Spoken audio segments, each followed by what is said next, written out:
Hello नमस्कार, स्वागत है आप सबका आपके अपने उत्कर्ष यूट्यूब चैनल पर। एसआई भर्ती परीक्षा 2021 एसआई भर्ती परीक्षा 2021 को फाइनली सुप्रीम कोर्ट के द्वारा रद्द कर दिया गया। और जब सुप्रीम कोर्ट के द्वारा रद्द किया गया उसके बाद बहुत सारी मांगे उठी कि अब क्या होगा, क्योंकि इसके अंदर दो टाइप के बच्चे थे। एक वो बच्चे थे जो मेहनत करके लगे थे, एक बच्चे वैसे भी थे जो कि आपके रिश्वत की बात करें या किसी अनैतिक रास्तों के माध्यम से होते हुए उन्होंने एसआई को ज्वाइन किया था। अब यहाँ पर मुद्दा उठा के सर अब जो बच्चे जिन बच्चों ने मेहनत करके लगे होंगे उनका क्या होगा, या मतलब ऐसी बहुत सारी मांगे यहाँ से उठी। तो सरकार के पास अब कोई ऑप्शन नहीं बचा, क्योंकि हाई कोर्ट के द्वारा रद्द कर दिया गया, सुप्रीम कोर्ट के द्वारा रद्द कर दिया गया, और अब सरकार के पास कोई ऑप्शन नहीं बचा था कि भाई क्या किया जाए। लेकिन ऐसा भी नहीं है कि जिन बच्चों ने मेहनत करके लगे होंगे अब उनके साथ भी अन्याय हो जाए, क्योंकि जिन्होंने मेहनत की होगी अब वो यदि पिछले 4-5 साल से तैयारी छोड़ दी होगी और अब कहें कि आप घर जाओ और अब किसी दूसरी कॉम्पिटिटिव एग्जाम की तैयारी करो, तो वो तो बहुत पीछे चले गए। तो क्यों सरकार ने एक मीडियम सा रास्ता निकाला कि वो जो बच्चे जो फाइनली उस एग्जाम में बैठे थे उन्हीं के हम वापस एग्जाम करवा लेते हैं,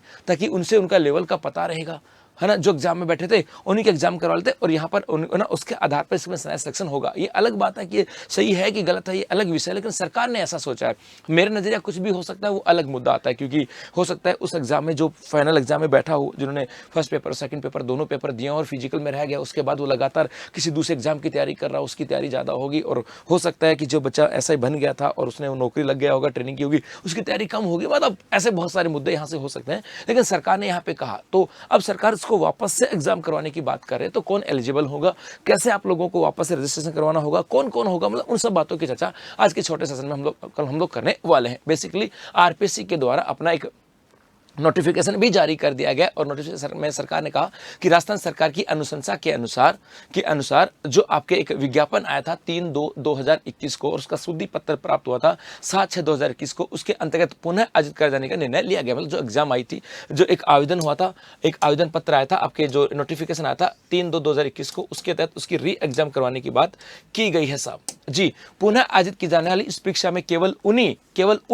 3,83,097 अभ्यर्थियों को ही सम्मिलित किया जाएगा जो उक्त पदों है तो पूर्व में आयोजित लिखित परीक्षा के दोनों पेपरों में शामिल हुआ था। कहा कि इसके अंदर 3,83,097 वही बच्चे शामिल होंगे जो उस ऐसे एग्जाम के अंदर पहले और सेकंड पेपर दोनों में शामिल हुए थे। और ये भी कहा गया कि भर्ती परीक्षा उक्त पदों जारी विज्ञापन जो 3/2/2021 आया था उनमें शर्तों के अनुसार ही आयोजित होगी। उस समय जो शर्तें थी, उस समय एज की शर्तें होंगी, ना उसके अंदर आपकी एज रिलेक्शन की शर्तें होंगी। मतलब उस समय जो भी कंडीशन थी, क्वालिफिकेशन को लेकर के, मूल निवास को लेकर के, जाति प्रमाण पत्र को लेकर के, ना जो भी कंडीशन थी उन्हीं के अनुसार किया जाएगा। हाँ, अभ्यर्थियों को पात्रता के अंदर उनके तत्कालीन स्टेटस के अनुसार ही किया जाएगा, लेकिन हाँ उनमें से किसी भी प्रकार का कोई परिवर्तन मान्य नहीं होगा। उनकी आयु के अंदर, उसके आरक्षण में, उनकी शैक्षणिक योग्यता में। मतलब पहले कहा गया था कि ग्रेजुएशन के बेस पे, तो ग्रेजुएशन के बेस पे ही होगी।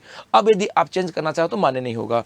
आपके यहाँ पर उस समय कैटेगरी वाइज की बात करो आरक्षण की पहले तो कोई कह दे कि जी मैं तो जनरल में था, अब मैं तो ईडब्ल्यूएस में आ गया या ओबीसी में आ गया। नहीं, जैसा पहला आपने भर दिया वही होगा। अब कहा गया कि पुनः आयोजित कराई जाने वाली परीक्षा के लिए अपने पूर्व में किए गए आवेदन में अपडेट किया जाएगा। ये जरूर था, ये कहा गया है कि आपने जो पहले 2021 में आवेदन किया था ना, उसी में अपडेट किया जाएगा। और ये अपडेट के लिए 16 मई से लेकर के और 30 मई तक अपडेट कर सकते हो आप लोग। और इसके लिए आपको सिर्फ mobile number, email address, correspondence address, live photo, thumbnail impression और सिग्नेचर। कहा कि 21 के अंदर जो घटनाक्रम हुआ था उसके साथ साथ वो चीज़ें तो वही हैं, लेकिन अब एक आपका मोबाइल नंबर चेंज हो सकता है, वो हम चेंज करेंगे। ईमेल एड्रेस चेंज हो सकता है, वो हम कर सकते हैं। एक कॉरेस्पॉन्डेंस एड्रेस, आपका एड्रेस चेंज हो सकता है, पहले आप कहीं रहते होंगे, हो सकता है 5 साल में चेंज हो गया हो। लाइव फोटो उस समय की इसमें चेंज आ गया होगा। थंब इंप्रेशन की बात करें, अंगूठे का निशान, ये और एक आपके सिग्नेचर, इनमें ही आप लोग क्या कर सकते हो, चेंजेस कर सकते हो। अर्थात वन टाइम रजिस्ट्रेशन में जाकर के आपको इनमें चेंज करना, इसके अलावा किसी में कोई चेंज नहीं होगा। अब ये तो नोटिफिकेशन जारी कर दिया। अब इसकी मैं थोड़ी सी और कहानी करें तो बेसिकली यहाँ पर क्या हुआ था कि 859 पदों के लिए परीक्षा हुई थी। कुल मिलाकर के ये 859 पदों के ऊपर एग्जाम हुई थी, जिसके अंदर 7,97,000 लोगों ने आवेदन किया था। याद रखना, 7,97,000 लोगों ने आवेदन किया था और 13 से लेकर के 15 सितंबर तक इसकी एग्जाम हुई थी। लेकिन लगभग 3,80,000 लोग लिखित परीक्षा में शामिल हुए थे। 3 लाख का मतलब एग्जैक्ट यहाँ पे बता दिया, 3,83,097 ये एग्जैक्ट डाटा है 3,83,097 ये बच्चे दोनों एग्जामों में शामिल हुए थे और बाद में 24 दिसंबर को एग्जाम आया था, उसके बाद में फिजिकल हुआ था और फिजिकल के बाद में यहाँ पर इंटरव्यू हुआ और इंटरव्यू के बाद में जून 2023 के अंदर इसका रिजल्ट आ गया था। लेकिन उसके बाद में यहाँ पर मामला कोर्ट में चला गया। जैसे 13 अगस्त 2024 को भर्ती रद्द को लेकर के याचिका दायर की गई, उसके बाद में धीरे धीरे आगे चला गया। जो एसआई थे उनकी फील्ड ट्रेनिंग पर रोक लगा दी गई। उसके बाद मामला सरकार के पास आया 1 जुलाई के अंदर 25 में सरकार ने कहा भर्ती रद्द नहीं करेंगे। 7 जुलाई को हाईकोर्ट में सुनवाई हुई, 14 अगस्त को फैसला सुरक्षित रखा गया और 28 अगस्त को 2025 को एसआई भर्ती परीक्षा हाईकोर्ट ने रद्द कर दी। जी हाँ, उसके बाद 3 सितंबर 2025 को डबल बेंच ने भी रद्द कर दी गई। उसके बाद में यहां से आगे चलते चलते सुप्रीम कोर्ट में चली गई और सुप्रीम कोर्ट में जाने के बाद अब 4 मई 2026 की बात करें, सुप्रीम कोर्ट ने ट्रेनी एसआई की स्पेशल लीव पिटीशन को खारिज कर दिया है। मतलब इन्होंने 4 अप्रैल 2026 को हाईकोर्ट की जो एकल पीठ के फैसले को बरकरार रखा था और उसके बाद में 4 मई मतलब कुल मिलाकर के कोर्ट में मामला गया और कोर्ट में हाईकोर्ट ने जो था सिंगल बेंच डबल बेंच उन्होंने रद्द कर दी और सुप्रीम कोर्ट में गया तो सुप्रीम कोर्ट के द्वारा भी रद्द कर दी गई। अब बात आती है यहाँ से गुरुजी, तो अब हमारे यहाँ पर सामने आए उत्कल रंजन साहू जो अध्यक्ष है आरपीसी के। उन्होंने कहा ऐसा ही भर्ती परीक्षा का आयोजन सितंबर 2026 में होना संभावित है। कहा कि हम सितंबर 2026 में एग्जाम करवा सकते हैं और इस अवसर में नए आवेदकों को अवसर नहीं दिया जाएगा। वही 3,83,097 बच्चे इसके अंदर पार्टिसिपेट करने वाले हैं जिन्होंने एग्जाम दी थी। जी हाँ, जिन्होंने एग्जाम दी थी।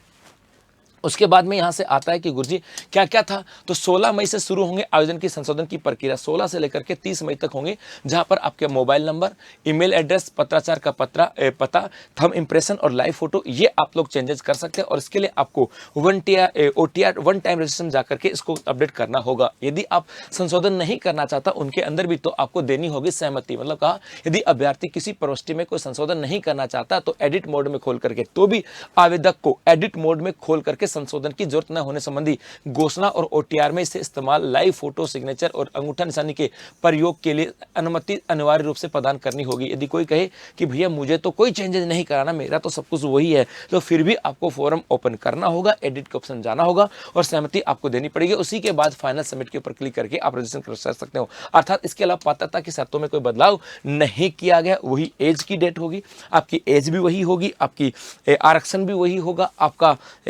मूल निवास की बात करें वही आपका होगा, शैक्षणिक योग्यताएं वही होंगी। मतलब 16 से लेकर के 30 मई तक आपको अपने फोरम के अंदर जो OTR है वन टाइम रजिस्ट्रेशन, वहां पे जाकर के अपडेट करना है। यदि अपडेट नहीं करना चाहते हो तो भी आपको अनुमति देनी होगी। उसके बाद फाइनल सबमिट होगा सितंबर के अंदर, जहां पर उत्कल रंजन साहू की बात करें जिन्होंने कहा कि सितंबर 2026 में हम लोग इसकी एग्जाम करवा सकते हैं, ऐसा इन्होंने कहा है। तो कौन कौन बच्चे इसके अंदर शामिल होना चाहते हैं वो ध्यान रखना। 16 तारीख से यहाँ पर आपके OTR के माध्यम से KYC है ना कि OTR के माध्यम से आपको एडिट करना है, फॉर्म सबमिट करना है और सितंबर में आपके एग्जाम है। तो मेरे बच्चों ये एक छोटी सी सूचना थी आप लोगों के लिए। धन्यवाद।